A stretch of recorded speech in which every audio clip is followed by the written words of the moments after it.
Retour sur ce plateau pour la suite de votre émission autour de la transition qui reçoit dans sa seconde partie consacrée à l'invité du jour, M. Aboubakar Foté Souma, directeur des affaires juridiques et de la logistique du CNT, avec qui nous parlerons bien sûr de l'évaluation des lois dans un système de législation axé sur le résultat, un des axes stratégiques du guide de logistique de notre pays. M. Souma est déjà sur ce plateau. Bonjour et merci de répondre à l'invitation de la radio et de la télévision parlementaire. Bonjour M. Koela, bonjour M. Barry, mon cher ami Daniel, bonjour. Et c'est avec fierté que nous répondons à votre invitation parce qu'on sait que la télé parlementaire est suivie avec beaucoup d'intérêt par les différents Guinéens et les autorités du pays. Donc d'entrée de jeu, je dis bonjour à toutes et à tous. Très bien, vous l'avez bien fait d'ailleurs de le mentionner. Ils sont très nombreux à nous suivre donc partout en Guinée et ailleurs et qui peuvent aussi naturellement interagir avec nous à travers bien sûr le 622 12 92 41 622 12 92 41 si vous avez des questions à poser à notre invité du jour. Oui, Mohamed Barry pour la première question. Alors, la première question, monsieur le directeur, c'est de savoir également que recouvre également exactement la notion de la législation axée sur le résultat dans le contexte guinéen. Merci pour cette question. Pour y répondre, vous permettez d'abord que je rende cet hommage à l'homme qui nous a investi de la mission qu'on est en train d'exercer. Je peux parler ici du président du Conseil national de la transition, Dr Dansa Kourouma, et qui a une vision très claire dans ce domaine-là.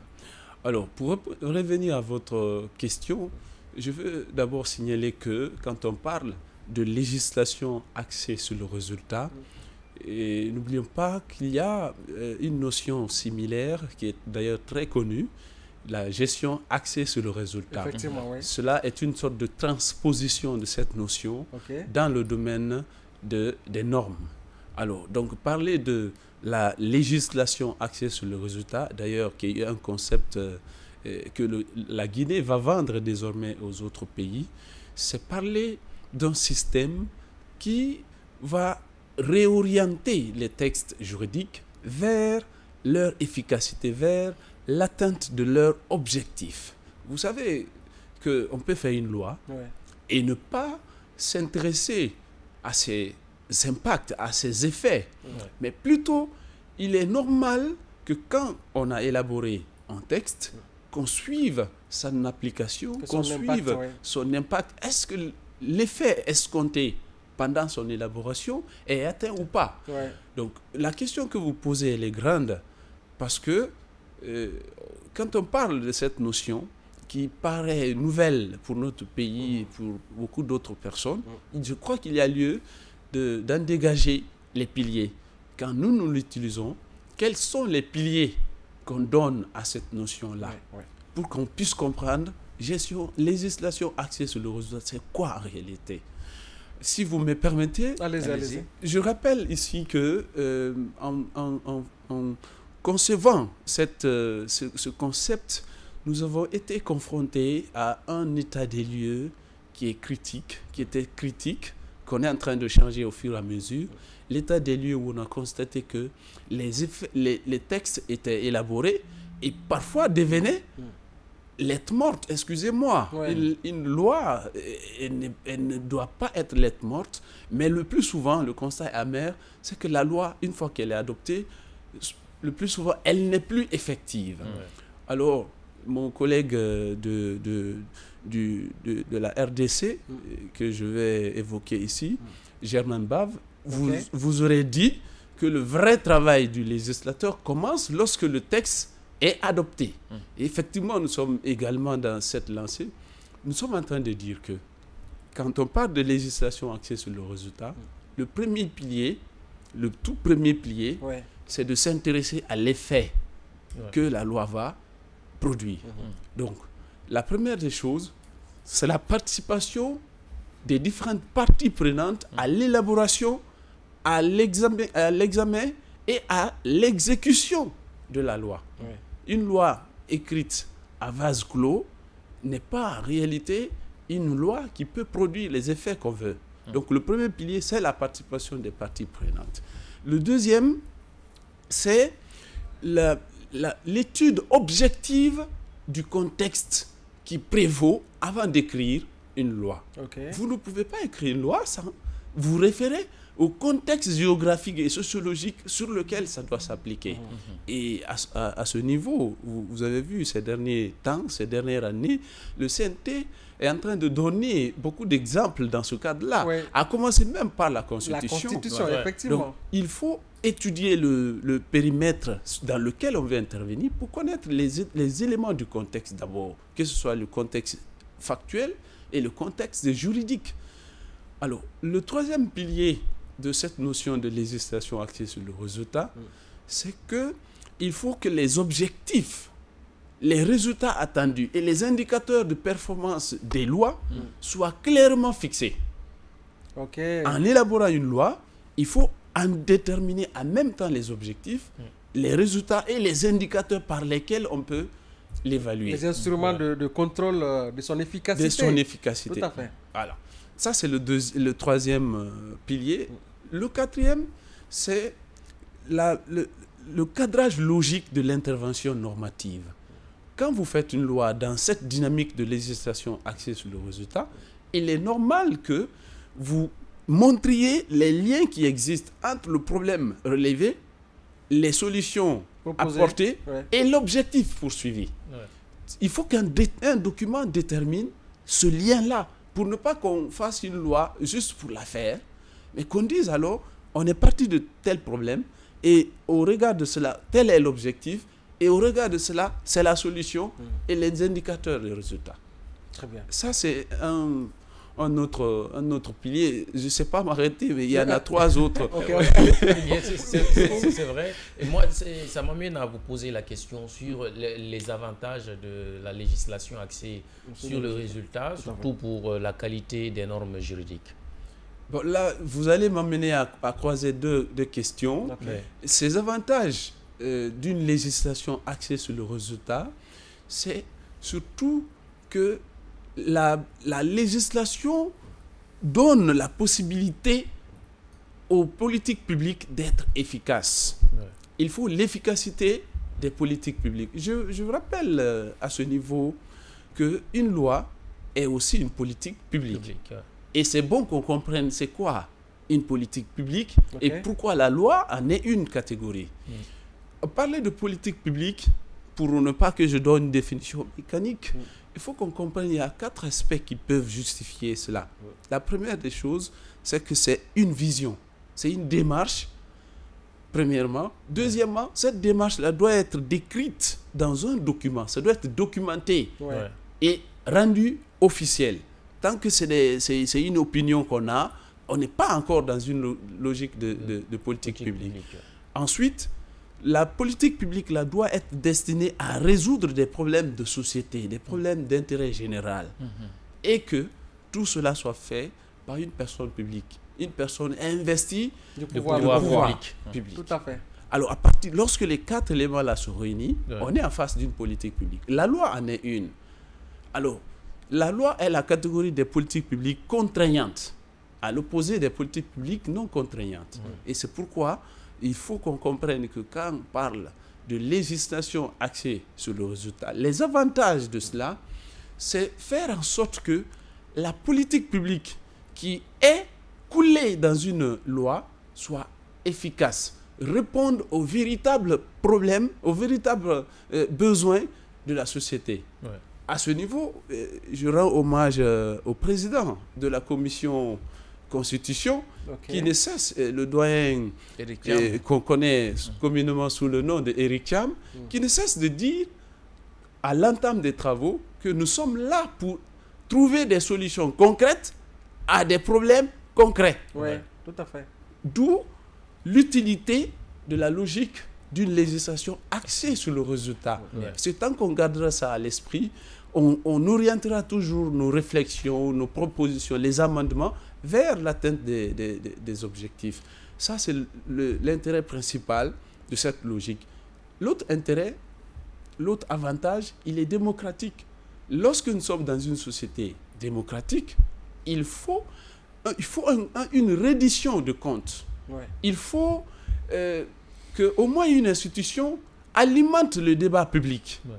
L'avantage d'entrer dans une logique de législation axée sur le résultat, donc mettant l'accent particulièrement sur l'évaluation des lois, c'est que à la fin, pendant le processus d'élaboration, même d'application des lois, qu'on rende des rapports d'évaluation pour dire au peuple, voilà ce que nous sommes en train de faire, voilà quel est l'état de cette loi, voilà quels sont les résultats escomptés, s'il y a lieu de modifier ou pas, qu'est-ce qu'il y a lieu, qu'est-ce qui justifie cela. Ouais. Ça, c'est l'avantage principal de cette logique de la législation axée sur le résultat. Justement, on sait quand même que cette notion est contenue dans le guide légistique dont la Guinée, en tout cas, s'est dotée, on va dire, sur initiative, bien sûr, du CNT. Vous êtes parti, vous l'avez dit, d'un constat de cette désuétude de certaines lois à peine votées et qui ont de la peine d'être appliquées. Aujourd'hui, quelle est, on va dire, l'importance pour la Guinée d'intégrer cette notion dans l'approche, bien sûr, de la rédaction des textes de loi? L'importance, vous me permettez d'en rajouter, c'est pour notre pays la qualification de nos politiques publiques d'abord, l'efficacité de nos politiques publiques. On fait une politique publique, c'est pour répondre à un problème. Tout à fait. Il faut mettre de notre côté toutes les conditions nécessaires à l'efficacité de cette politique publique. Ouais. Deuxièmement, puisque le Parlement qui adopte ces lois représente le peuple, il faut pour lui un instrument pour répondre aux besoins véritables de cette population. Et la logique de législation axée sur le résultat, je vous ai dit, un des piliers, c'est la participation des parties prenantes. Et quand on fait participer les parties prenantes, on a beaucoup de chances de tenir compte des véritables besoins des parties prenantes. Ouais. Alors, cette logique a cet avantage-là. Si, par le passé, excusez-moi, c'est vraiment pas pour situer la responsabilité de tel ou de tel autre, mais objectivement, puisque nous avons la volonté de changer, si on regarde sur le passé, on se rend compte que quelqu'un peut s'enfermer dans son bureau et écrire un texte. Une loi, ça, c'est tout à fait dangereux. Il faut écrire le texte avec tout le monde parce qu'on ne peut pas mieux connaître le besoin de quelqu'un que lui. Ouais. Alors, l'avantage de la législation axée sur le résultat se situe à ce niveau-là et se situe aussi au niveau de l'efficacité des politiques publiques. Alors, on va parler désormais les enjeux et défis également de l'évaluation d'une loi. Alors, pourquoi l'évaluation des lois est-elle devenue aujourd'hui une sorte notamment d'impératif dans le processus législatif? Quelle est la crainte? Est-ce que c'est parce qu'on a peur d'une certaine inflation? C'est pas juridique? Ouais. Alors, bon, quand vous posez cette question, je voudrais rappeler qu'un des grands philosophes dit que le doute est un hommage rendu à l'espérance qu'une autre solution était possible. Pourquoi faire l'évaluation? C'est qu'il faut, lorsqu'on a un texte sur lequel on veut délibérer, il faut se demander, est-ce que ce texte-là a tenu compte des éléments du contexte? Est-ce que ce texte-là a toutes les chances de réussir, d'atteindre les objectifs? Voyez-vous? Donc, faire l'évaluation l'évaluation des politiques publiques devient en quelque sorte un impératif dans ce contexte démocratique parce que le mandant qui est le peuple attend de son mandataire un compte rendu objectif, bien structuré. Le Parlement représente le peuple.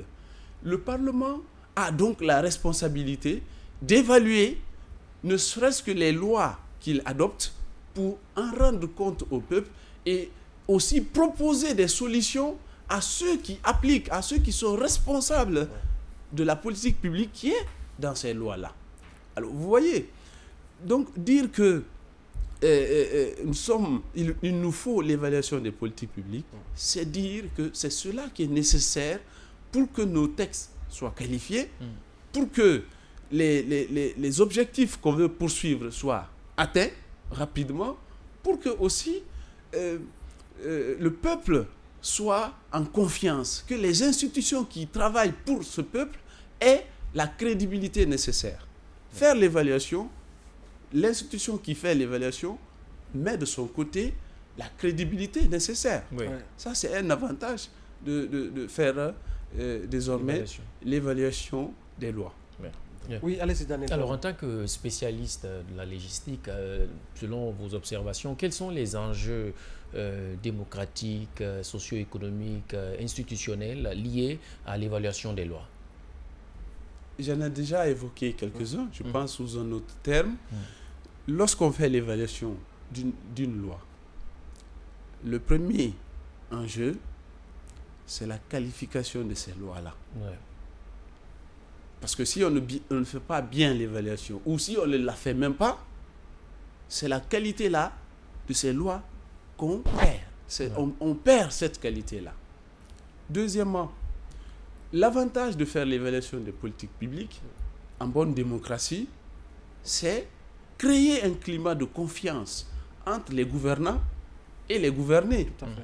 Parce que peut-être que je n'ai pas évoqué d'abord toutes les facettes d'une évaluation.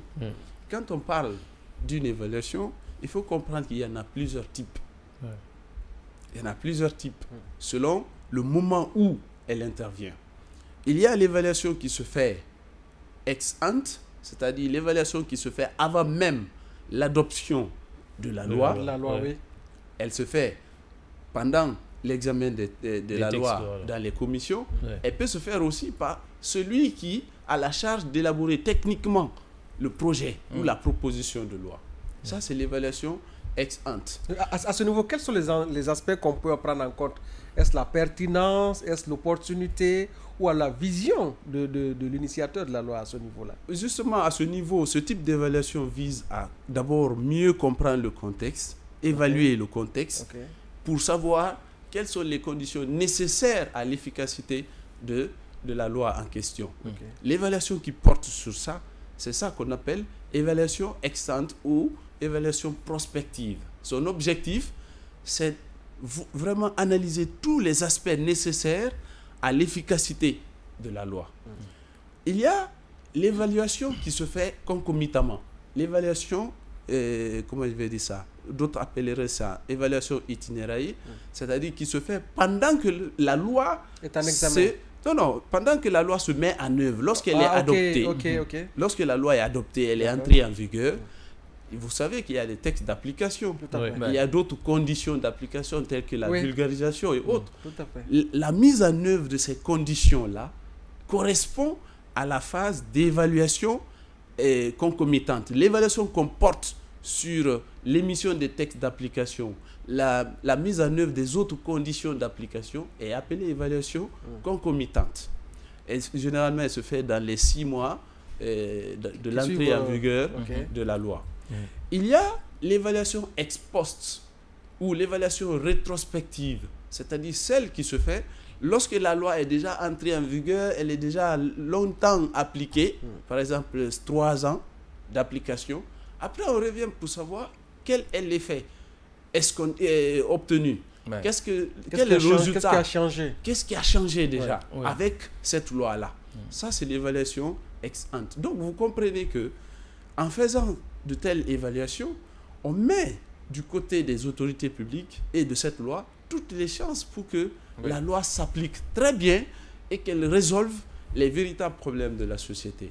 Donc, à ce niveau, l'enjeu principal de l'évaluation dans un système de démocratie, c'est l'efficacité de ces lois, mais aussi la crédibilité, la confiance qui va exister entre les gouvernants et les gouvernés. Est-ce que les conseillers nationaux, il revient aux conseillers nationaux d'intervenir dans cette évaluation? Est-ce à eux d'évaluer? Bien sûr. Mais si ce sont principal même. D'accord. Mais si ce sont eux qui participent à l'examen des lois et qui l'adoptent, est-ce que vous pensez que c'est opportun que cette loi soit évaluée par les mêmes conseillers nationaux qui ont participé à son examen et à son adoption? Oui, les conseillers nationaux sont à une posture où ils doivent faire l'évaluation. Ils sont habilités, même par la Constitution, à faire l'évaluation. Je ramène à l'article 91 de la Constitution qui dit que le Parlement évalue les politiques publiques, y compris donc les lois. D'accord. Le Parlement est même mieux placé, les conseillers nationaux sont même mieux placés pour évaluer une loi. Pourquoi? Je viens de le dire ici. Il y a l'évaluation prospective. Oui, tout à fait. L'évaluation qui se fait pendant que la loi est déjà en activité. Dans sa phase d'élaboration. Elle n'est pas encore en vigueur. Oui, okay. Lorsqu'on l'a en examen dans les commissions, à ce niveau, vous me donnez l'occasion de rappeler que les conseillers nationaux ont l'opportunité de demander est-ce que les conditions nécessaires à l'application de cette loi sont réunies? Est-ce que celui qui a élaboré, celui qui a conçu la loi a bien évalué le contexte? Est-ce qu'il a pris en compte les principes généraux de la légistique qui militent à la faveur de l'efficacité de la loi? Est-ce que toutes les conditions de la mise en œuvre pratique de la loi sont claires? Donc, c'est une phase d'élaboration prospective qui se fait. Même si celui qui a conçu le projet ou la proposition est censé lui aussi faire l'évaluation de la loi. Donc, effectivement, mon cher ami, les conseillers nationaux sont à la bonne place pour faire l'évaluation des lois. Également, pour en rajouter, lorsque les conseillers nationaux ont adopté une loi, pendant qu'elle est en vigueur, ces conseillers peuvent également faire l'évaluation concomitante et l'évaluation postérieure pour savoir est-ce que la loi qu'on a adoptée il y a 6 mois ou bien disons même 3 ans, est-ce que ses effets commencent à se produire? Si oui, tant mieux. Si les effets ne sont pas là, qu'est-ce qui a empêché la production de l'atteinte des objectifs et quelles solutions il faut pour que la loi puisse atteindre ses objectifs. C'est là l'intérêt de faire une évaluation. Parce que si on ne fait pas l'évaluation, on se fait surprendre par les effets néfastes de celle-ci. Tout à fait. Oui, alors monsieur le directeur, pour ce téléspectateur qui nous suit et qui pour la première fois entend parler du guide de la légistique, qui est un document historique qui a été adopté, en tout cas qui a été élaboré par le Parlement. Est-ce qu'on peut avoir une idée un peu de ce que c'est qu'un guide de la légistique? Et la seconde question, c'est celle de savoir quels sont les principes directeurs qui encadrent l'évaluation d'une loi sous l'empire, bien sûr, de ce guide de la légistique. Merci beaucoup pour la pertinence de la question. On me dit souvent que les bonnes réponses découlent des bonnes questions. Ah, merci. Alors, donc, ici, d'abord, je rappelle que, pour ceux qui n'ont pas peut-être l'information, que notre pays vient de se doter d'un guide de légistique. C'est-à-dire ce document qui va désormais fixer les directives que les acteurs de la chaîne normative doivent suivre pendant la conception, la rédaction, l'examen et l'évaluation des lois, des textes en général. Alors ce guide, il a vocation à... Dans ce guide, on retrouve les directives généraux et les principes généraux, excusez-moi, qui guident les opérations de conception, d'examen, de suivi et évaluation des lois. On trouve les règles d'écriture des textes, que ce soit la loi, que ce soit les décrets. En tout cas, il y a les règles qui peuvent être utilisées pour tout type de texte. Il y a également dans ce guide la méthodologie à suivre pour concevoir une loi, en partant même de zéro. Vous savez que l'un des défis que notre législation avait, c'est de lutter contre le mimétisme, c'est-à-dire éviter de prendre les lois d'autres pays pour les compiler et sortir ce que nous voulons appeler loi, entre guillemets. Mais désormais, avec cette partie du guide, on connaît maintenant quelles sont les différentes étapes qu'il faut franchir pour qu'on ait une loi qui nous ressemble et qui nous rassemble, une loi adaptée aux réalités de notre pays. Et à ce niveau, permettez que je rende hommage à notre cher professeur Babacar Kanté, un des grands consultants du CNT, qui ne cesse de dire, lorsque le droit et les faits sont en conflit, le droit a tort. Comme pour dire que la loi est faite pour réparer un problème. Pour réparer un problème et doit partir des réalités de la société. Donc, il y a une démarche qui est là dans le guide pour ça, pour qu'on évite désormais le mimétisme. Et je pense que le CNT est en train d'en faire la démonstration.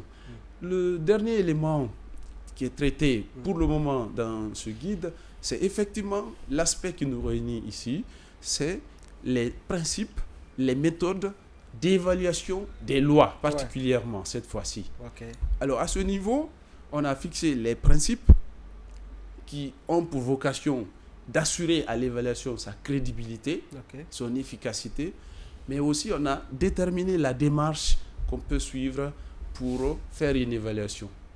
À ce niveau, la particularité de ce guide, c'est face à un défi, le défi de transposer les connaissances théoriques de l'évaluation des politiques publiques dans le cadre institutionnel du Parlement. Parce que le Parlement a ses pratiques, le Parlement a ses procédures, ses mécanismes d'évaluation aussi. Voilà, ses organes, ses instances et ses mécanismes. Tout à fait. Alors, comment transposer la théorie de l'évaluation des politiques publiques dans ce processus institutionnel? C'est ce qui a été le défi à ce niveau dans le guide. Et effectivement, je ne sais pas, humblement, je dirais qu'on a réussi parce qu'on a pu mettre les différentes étapes dans le processus d'élaboration des lois.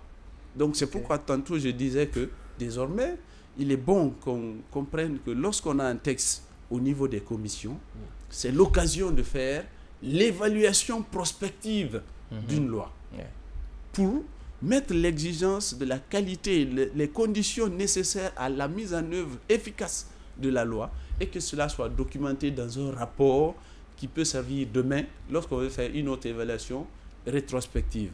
Donc, voilà un peu la charpente du guide. On ne pourra pas aller totalement en profondeur, mais j'espère qu'il y aura d'autres temps pour ça. Maintenant, le deuxième aspect les principes directeurs de votre question, par rapport aux principes qui dirigent, qui gouvernent une évaluation, on a estimé qu'il y en a 5. En tout cas, qui correspondent bien au contexte de la Guinée, à l'état de la législation guinéenne. Le premier principe que nous avons trouvé nécessaire, c'est le principe d'opportunité. C'est-à-dire le principe qui exige qu'on ne fasse pas l'évaluation pour la faire. Qu'on ne fasse l'évaluation que lorsque l'objectif est de trouver les conditions nécessaires à l'efficacité de la loi. Que lorsque l'évaluation est destinée à assurer un compte-rendu démocratique, c'est-à-dire alimenter le débat public par des données sûres, des données fiables, objectives. Alors, l'évaluation n'est pas faite pour sanctionner. Je rappelle à ce niveau, l'évaluation n'est pas faite pour sanctionner. Le plus souvent, ce qui fait qu'on a la crainte de l'évaluation, c'est parce qu'on pense tout de suite à... Si ça ne marche pas... Si ça ne marche pas, je vais perdre mon poste. Ou bien on va m'imposer ceci, cela. Non, l'évaluation ne vise pas ça. L'évaluation vise à savoir qu'est-ce qui marche, qu'est-ce qui ne marche pas, et qu'est-ce qu'il faut pourquoi, que ça marche. Qu'est-ce qu'il faut pour que ça marche. C'est ça la seule vocation d'une évaluation. Donc, premier aspect, l'opportunité. Donc, principe d'opportunité. Le deuxième principe, c'est le principe de transparence. En démocratie, tout ce que vous faites pour une personne, sans cette personne, est censé être contre la personne. Donc, pour qu'il y ait la transparence, le principe là souhaite que tous les aspects, toutes les parties prenantes prennent part à l'évaluation, mais surtout que les principes, la méthodologie d'évaluation soit définie en amont, les principes et les critères d'évaluation soient définis en amont avant de faire l'évaluation. Imaginez, il n'y a pas une évaluation plus crainte, plus contestée, plus combattue qu'une évaluation spontanément est déclenchée. Ouais. Lorsque l'évaluation était planifiée, on sait à l'avance qu'il y aura l'évaluation. Les critères sont définis, ces principes sont définis à l'avance. Ouais. Il n'y a pas lieu de douter Tout à fait. de la crédibilité de l'évaluation. Ouais. Alors donc, on a l'un des contenus de ce principe de transparence, c'est que les méthodes, les outils, les critères et principes de l'évaluation soient définis à l'avance. D'accord. Et pour ça, je crois qu'en tenant compte de ce principe, il y a lieu de profiter ici, de dire au CNT, le CNT doit élaborer une loi sur l'évaluation des politiques publiques. Parce que si dans la loi, les critères, les principes, les méthodes et le cadre institutionnel de l'évaluation sont définis à l'avance, il n'y a plus matière à craindre l'évaluation. Donc ça, c'est un deuxième principe. Pour ne pas trop prendre du temps, il y a le troisième principe, le principe de distanciation. C'est-à-dire, quand vous faites l'évaluation, l'évaluateur, celui qui a la charge de l'évaluation, ne doit pas avoir un conflit d'intérêt avec l'objet évalué. Il ne doit pas être en conflit d'intérêt. Si vous avez pris l'initiative d'une loi, au moment de son évaluation, ce ne doit plus être vous. Ce doit être d'autres personnes. Il faut le regard extérieur. Il faut le regard extérieur, effectivement. Au cas où vous vous retrouvez là-dedans, on doit vous récuser. Ou vous devez vous récuser vous-même. Déclarer que vous êtes en situation de conflit d'intérêt. Pour la neutralité, vous vous retirez. Il faut que d'autres personnes regardent. Donc ça, c'est le contenu résumé du principe de distanciation. Il y a l'avant-dernier principe, le principe comment je vais dire ça, de pluralité. Le principe de pluralité est que face à une politique publique, on sait qu'il y a beaucoup d'acteurs, il y a beaucoup d'intérêts en présence. Il y a les bénéficiaires de la politique publique, il y a les concepteurs de la politique publique, il y a ceux qui contrôlent la politique publique, il y a ceux qui étudient la politique publique. Donc, le principe veut que, ce principe de pluralité voudrait que à l'évaluation soient associées toutes les parties prenantes, que les universitaires, les acteurs de la société civile, les acteurs chargés de l'exécution de la loi, le Parlement qui adopte cette loi, soient mis ensemble pour faire l'évaluation et que les différents aspects, les différentes facettes sociologiques, politiques, juridiques de la politique évaluée soient prises en compte. Cela est l'esprit du principe de pluralité. Et enfin, le principe de compétence qui voudrait que ne soit associé à l'évaluation que celui ou celle qui en a les compétences. Parce que faire l'évaluation sans connaître comment collecter les données, interpréter les résultats, ça va être préjudiciable aux résultats de l'évaluation. Donc voilà tout à fait. Pour votre réponse. Oui, et justement, ce que vous dites est tellement intéressant. On n'a pas vu le temps passer. Nous arrivons au terme de cette émission, mais je ne saurais clore cette partie sans demander donc, votre message que vous pourrez adresser aux jeunes juristes qui nous suivent et même des travailleurs parlementaires, mais aussi des acteurs de la société civile sur l'importance de cette vision législative par rapport à l'évaluation donc, des lois dans un système de législation axé sur les résultats. Alors, ici, le message, je crois, on doit l'adresser d'abord à l'administration parlementaire. Nous, chacun de nous, nous avons la responsabilité de garder la culture de l'évaluation. En tout cas, le CNT a commencé parce qu'il a déjà mis en place une commission chargée du suivi des accords ratifiés. Oui, effectivement. Il a l'intention d'élaborer une loi sur l'évaluation des politiques publiques. Il a assuré beaucoup de formations des cadres et membres de l'institution. L'intention est déjà là. À nous maintenant de garder cette culture-là. Ça, c'est le premier message. L'autre message, et à ce niveau, pour terminer, je fais un signal à mon équipe qui ne cesse de m'accompagner et vraiment qui prennent beaucoup de choses, qui ne rechignent pas quand on leur demande même des sacrifices. Donc c'est l'occasion pour moi qu'on me permette de les dire merci ici. Et l'autre message, on l'adresse aux universitaires. Quand ce que le Parlement fait, les universitaires doivent s'y intéresser. Les universitaires doivent enseigner la légistique désormais. c'est difficile. À chaque fois, quand vous dites, vous cherchez les profils à logistique, on dit non, on n'enseigne pas cela. Mais qu'est-ce qui dit qu'on n'enseigne pas? On peut désormais créer une matière à enseigner. Effectivement. Effectivement. Donc, le message là, je l'adresse aux différents universitaires et enfin à l'exécutif, aux différentes autorités.